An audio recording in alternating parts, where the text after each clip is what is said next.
Como é bom te ter novamente aqui, querido professor, para a segunda aula desse novo trimestre, que é uma viagem pelo Antigo Testamento. A primeira aula eu tenho certeza que foi uma bênção. E nessa segunda aula, a responsabilidade aumenta um pouco mais, porque a gente percebe que são muitas questões históricas. O título é A Origem dos Hebreus. E a gente percebe que a chave para o entendimento desse assunto é a gente recorrer um pouco ao conhecimento da história antiga.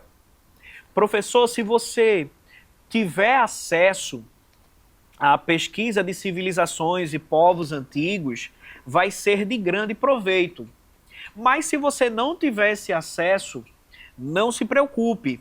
Eu tenho certeza que com o auxílio da Bíblia Sagrada e da lição, você se sairá muito bem, a sua aula será bastante proveitosa.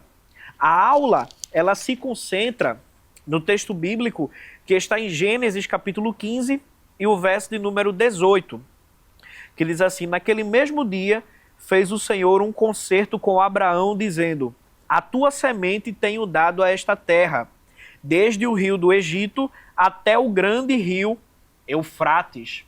E você vai entender, ao longo da leitura da lição, que não foi por acaso que escolheram esse versículo.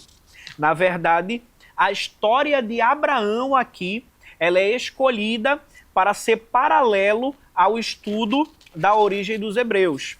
Você vai ver que ele divide a lição em locais antigos, primeiro a Mesopotâmia, Canaã e o Egito, e você vai ver que esses três pontos ele vai utilizando a história de Abraão para assim mostrar o surgimento da nação dos hebreus. No primeiro ponto, quando ele fala sobre a Mesopotâmia, ela vem da junção de dois nomes. Significa entre rios.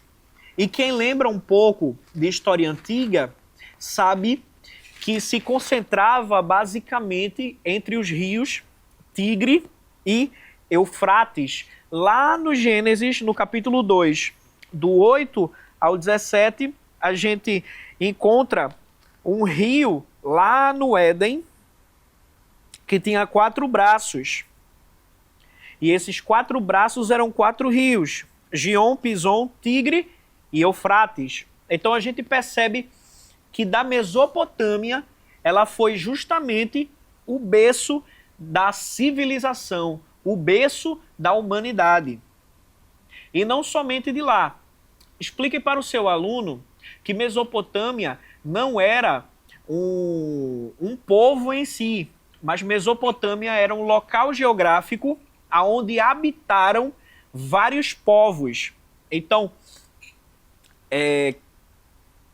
divida um tempo para falar um pouco sobre o seu aluno, sobre os povos, ainda que resumidamente, os povos que habitaram nessa região. Você pode destacar pelo menos 4, os acadianos. Então, estude um pouquinho sobre os acadianos, os sumérios, um dos primeiros povos a desenvolverem a escrita, a chamada escrita cuneiforme, os babilônios, ou seja, os babilônios foram um dos primeiros povos a desenvolver o regimento de leis, o chamado Código de Hammurabi, onde tinha a lei do tabelião, olho por olho e dente por dente.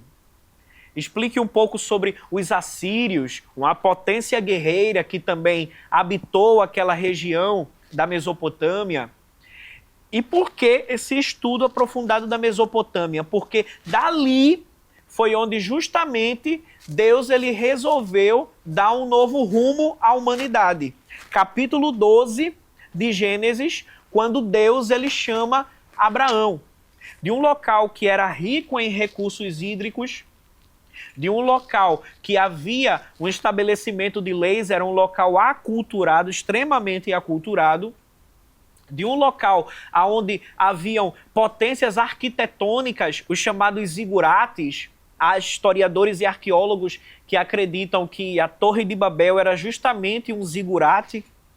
Deus tirou Abraão justamente dali para levá-lo a uma terra que ele ainda não conhecia. Explique para o teu aluno, olha como Deus ele faz. Abraão habita em um local extremamente bacana, onde qualquer um poderia morar. Pergunte para o teu aluno, só para ser didático, qual o teu sonho de morar? Dubai? Nova York? Sei lá, algum local muito chique que seja o sonho dele, Las Vegas.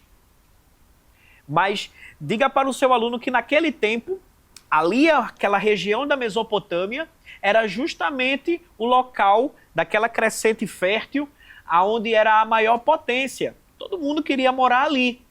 E Deus, ele tira Abraão dali, era como dizer assim, sai de Dubai e vai morar onde? Vou te mostrar ainda. Então, isso é muito bacana. A gente percebe que Abraão, ele nasceu na cidade de Ur. Explique essa curiosidade histórica para os teus alunos, porque lá no Gênesis vai falar Ur dos Caldeus, mas o fato de dizer Ur dos Caldeus provavelmente é um anacronismo, possivelmente porque o primeiro reinado da Babilônia não era chamado de caldeus, só foram chamados de caldeus no segundo reinado da Babilônia. Então, provavelmente, alguém posterior acrescentou o termo caldeus aqui. Então, não é Ur dos Caldeus, mas provavelmente seria Ur do primeiro Império Babilônico. É somente uma curiosidadezinha histórica, não altera em nada. E Abraão saiu de Ur dos Caldeus e foi habitar na cidade de Harã, que ficava a 900 quilômetros de Ur dos Caldeus. Deus tirou Abraão de Ur, ou melhor, tirou Abraão de Harã e levou para uma terra que ele ainda iria mostrar, que ficava a aproximadamente 600 quilômetros. E aí que a gente já entra no ponto 2, que é Canaã. Uma forma de tentar resumir a história de Abraão no ponto 2 em Canaã é, resumidamente, mostrar para o teu aluno os locais aonde Abraão ele constituiu altares. Nesse ponto 2, a gente percebe algumas cidades, alguns locais geográficos em Canaã que Abraão constituiu altares. Por exemplo, peça para um aluno abrir a Bíblia e ler Gênesis 12 e 7. Ele vai encontrar a cidade de Siquém. Vai dizer que Abraão edificou um altar em Siquém. E lá em Siquém foi onde Deus ele fez a promessa para Abraão que da posteridade dele faria uma grande nação. Depois de Siquém, a gente percebe um outro local que Abraão ele ergueu um altar. A cidade de Betel, Gênesis 12 e 8 vai trazer essa informação. Outro local que Deus que Abraão ergueu um altar foi justamente na cidade de Hebrom. Gênesis 13 e 18 traz essa informação. Esse altar em Hebrom já foi após Abraão se separar de Ló, já foi depois de ter descido ao Egito, que a gente vai falar um pouco mais à frente, que é o terceiro ponto. E o último dos altares, Isaac no Moriá, lá no Monte Moriá, aonde ele ofereceu o seu filho Isaac. Perceba e mostre para o seu aluno que Abraão, ele ergueu altares aonde Abraão ia, Siquém, Betel, Hebrom, Moriá, aonde ele ia, ele erguia altares. E no ponto 3 da lição, ele vai falar justamente do Egito. Quando a gente fala da origem dos hebreus, da história dos hebreus, entender um pouco sobre o Egito é muito importante. Quando o comentarista ele diz assim, a região do Egito é famosa por causa do rio Nilo, a parte final conhecido como Delta do Nilo, por causa da similaridade com a quarta letra do alfabeto grego, o delta. Por que que ele destaca o rio Nilo falando do Egito? Há um historiador antigo chamado de Heródoto, que ele diz que o Egito ele é a dádiva do Nilo. Ou seja, é impressionante como os egípcios eles emergiram como uma potência, tanto no sentido econômico quanto no sentido militar, no meio do deserto, justamente por causa do rio Nilo. É por isso que Heródoto diz que o Egito é a dádiva do Nilo. Então, quando o patriarca Abraão chegou ao Egito, já havia uma cultura muito bem desenvolvida lá. Entender um pouco sobre a cultura do Egito vai abrir a tua mente para entender muita coisa na origem dos hebreus. Por exemplo, os egípcios eles já eram uma potência na construção de pirâmides, eram uma potência também na questão da medicina, na mumificação dos seus mortos. Muita coisa da cultura dos hebreus, da origem da cultura dos hebreus, eles aprenderam no tempo dos egípcios. Há um texto que é de suma importância que você leia, Êxodo 1:8, que diz assim: e levantou-se um faraó que não conhecera José. Mostre para o seu aluno essa diferença. José levou a sua família para o Egito, e lá no início do Êxodo a gente percebe que os hebreus já estavam cativos. Por que que isso acontece? Como alguém de tanta relevância nas páginas da Bíblia Sagrada como José, alguém que salvou o Egito de uma enorme fome, como que o outro faraó que entrou posteriormente não conhecia a sua história? A própria história e a arqueologia nos mostra que houve uma invasão no Egito, a chamada invasão dos Ixos. Os Ixos dominaram os egípcios e instalaram a sua cultura. De acordo com a história, no período de Abraão, foi justamente o período onde os Ixos estavam habitando a região do Egito. Então, quando Abraão desceu ao Egito, e quando posteriormente José desceu ao Egito, provavelmente era a dinastia dos Ixos, os chamados faraós negros. E depois, os egípcios, que foram expulsos pelos Ixos naquela dinastia, voltaram e redominaram o Egito. É por isso que lá na frente, lá no Êxodo, a gente percebe que o faraó que assumiu não conhecia José. Então fica essa curiosidade histórica também para que você conte ao seu aluno sobre a importância dos egípcios na origem dos hebreus. Mas lá no Egito acontece um fato interessante. Provavelmente, lá no Egito, foi quando Abraão conheceu a escrava Hagar. A gente conhece e sabe que Hagar era uma escrava egípcia. Então, provavelmente, na passagem de Abraão para o Egito, foi quando Hagar ela entra no cenário da história de Abraão.